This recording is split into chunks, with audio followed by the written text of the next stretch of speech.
अनोखा है, अद्भुत है, उसके बारे में हम लोगों ने 6 बातों को देखा है। आज हम लोग 7वें भाग को हम लोग देखेंगे और कि परमेश्वर हमारे प्रभु यीशु मसीह जो अपने ईश्वरत्व में अनोखा है, तो किन बातों में अनोखा है और हमारा जीवन में उसकी क्या अहमियत है। तो प्रभु यीशु मसीह अपने ईश्वरत्व में अनोखा है क्योंकि उसके ईश्वरत्व के कारण अवश्य है कि हम उसकी आराधना करें। उसके ईश्वरत्व के कारण अवश्य है कि हम उसकी आराधना करें। हमारा जो आराधना का केंद्र बिंदु है वो हमारा प्रभु यीशु मसीह होना चाहिए, ना कि और कोई दूसरा होना चाहिए, कोई और नहीं होना चाहिए।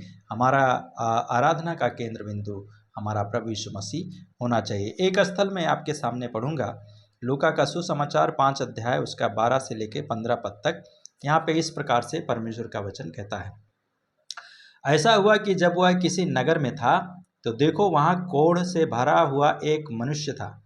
जब उसने यीशु को देखा तो मुंह के बल गिरकर उससे ये कहते हुए अनुनय विनय करने लगा, हे प्रभु, यदि तू चाहे तो मुझे शुद्ध कर सकता है। उसने अपना हाथ बढ़ाया और उसे छूकर कहा, मैं चाहता हूं तू शुद्ध हो जा। और तुरंत उसका कोढ़ जाता रहा। उसने उसे आज्ञा दी, किसी ने से ना कहना, पर जाकर अपने आप को याजक को दिखा और अपने शुद्ध हो जाने के विषय में जैसा मूसा ने आज्ञा दी है भेंट चढ़ा, कि इससे उन पर गवाही हो।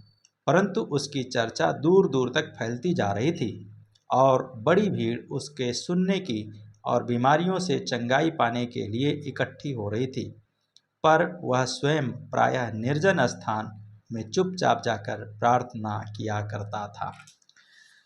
तो प्रभु यीशु मसीह के बारे में अभी हम लोगों ने यहाँ पे पढ़ा, एक कोढ़ी व्यक्ति के बारे में। तो आज का दिन में हम लोग देख रहे हैं कि प्रभु यीशु मसीह अपने ईश्वरत्व में अनोखा है क्योंकि उसके ईश्वरत्व के कारण अवश्य है कि हम उसकी आराधना करें। ये कोढ़ी व्यक्ति क्या कर रहा था? वह प्रभु यीशु मसीह की आराधना कर रहा था, उसकी उपासना कर रहा था। हमें भी अपने जीवन में परमेश्वर की आराधना करने की आवश्यकता है। दूसरी बात है, उसके ईश्वरत्व के कारण अवश्य है कि हम उसके लिए कार्य करें। परमेश्वर के लिए हम क्या करें? काम करें। क्या काम करें? हम उसका काम को अपने जीवन में देखकर उसका गवाह बने।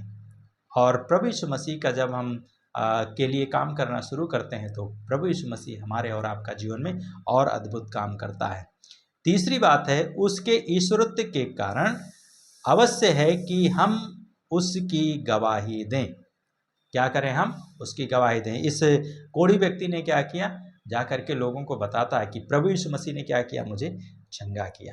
तो प्रभु यीशु मसीह अपने ईश्वरत्व में अनोखा है, इसलिए हमें उसके ईश्वरत्व के कारण हमें क्या करना है? उसका गवाही को भी देना है।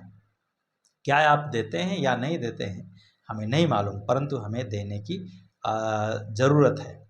चौथी बात है कि प्रभु यीशु मसीह अपने ईश्वरत्व में अनोखा है क्योंकि उसके ईश्वरत्व के कारण अवश्य है कि हम उसके आदेश को प्राप्त करें। प्रभु यीशु मसीह के आदेश को प्राप्त करें। इस कोढ़ी व्यक्ति से क्या किया? प्रभु यीशु मसीह से उसने आदेश प्राप्त किया, यदि तू चाहता है तो मुझे शुद्ध करता है। और प्रभु यीशु मसीह ने क्या किया? कहा उसने, ये मैं चाहता हूँ कि तू शुद्ध हो जा। और इसलिए हम उसके अपने जीवन में उसका गवाह बने, उसके द्वारा आदेश को भी प्राप्त करें। पांचवी बात है, प्रभु यीशु मसीह अपने ईश्वरत्व में अनोखा है क्योंकि उसके ईश्वरत्व के कारण अवश्य है कि हम उसके साथ साथ चलें। प्रभु यीशु मसीह के क्या करना है? हमें साथ साथ चलना। ये कोढ़ी व्यक्ति क्या किया? उसने प्रभु यीशु मसीह के साथ साथ में चलने के लिए तैयार हो गया। हमें भी अपने जीवन में जब परमेश्वर हमारा जीवन में कार्य करता है तो हमें अपने जीवन में कार्य करने के लिए उसका गवाह बनने के लिए उसके साथ साथ में हमें चलने की आवश्यकता है। छठी बात है, प्रभु यीशु मसीह अपने ईश्वरत्व में अनोखा है क्योंकि उसके ईश्वरत्व के कारण अवश्य है कि हम उसके रास्ता को देखें, बाट को जोहें। अर्थात जब हम उसके रास्ता को देखते हैं तो परमेश्वर हमारा जीवन में कार्य करता है। ये कोढ़ी व्यक्ति क्या किया, उसने परमेश्वर के काम को देखने के लिए रास्ता को देखा, ये इधर उधर नहीं।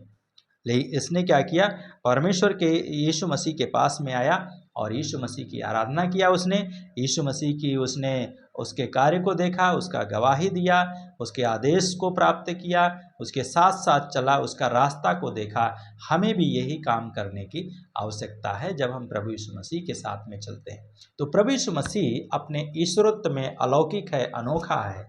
ये छह बातें हैं जो हम इस व्यक्ति के बारे में देखते हैं और इस व्यक्ति के बारे में पढ़ते हैं यहाँ पे। और इसलिए हमें प्रभु यीशु मसीह के साथ में चलते हुए हमें उसकी महिमा करनी है। आइए प्रार्थना करें। प्रभु यीशु मसीह, जिस प्रकार से आपने इस कोढ़ी व्यक्ति के जीवन में काम किया और प्रभु आपकी आराधना किया उसने, हम भी आपकी आराधना कर सकें। आपने उसके लिए कार्य किया और उसको गवाहक बनाया, उसने आपके आदेश को माना, वो आपके साथ साथ चला, आपका रास्ता को देखा। हम भी प्रभु इस व्यक्ति के समान आपका जीवन में, आप अपने जीवन में प्रभु आपको अपना पहला स्थान देकर आपकी महिमा कर सकें और इसी के समान हम गवाह बनकर आपकी महिमा कर सकें, क्योंकि आप हमारे लिए मारे गए, गाड़े गए और तीसरे दिन मृतकों में से जी उठे और हम उसका गवाह बनकर आपकी महिमा कर सकें। फिर आप वापस आने वाले हैं, इस पर हम विश्वास करके आपके द्वारा हम आशीष को प्राप्त करके आपकी महिमा करने पाएँ। धन्यवाद के साथ इस समय को आपके हाथ में देते हुए प्रार्थना यीशु के नाम से मानते हैं। आमीन।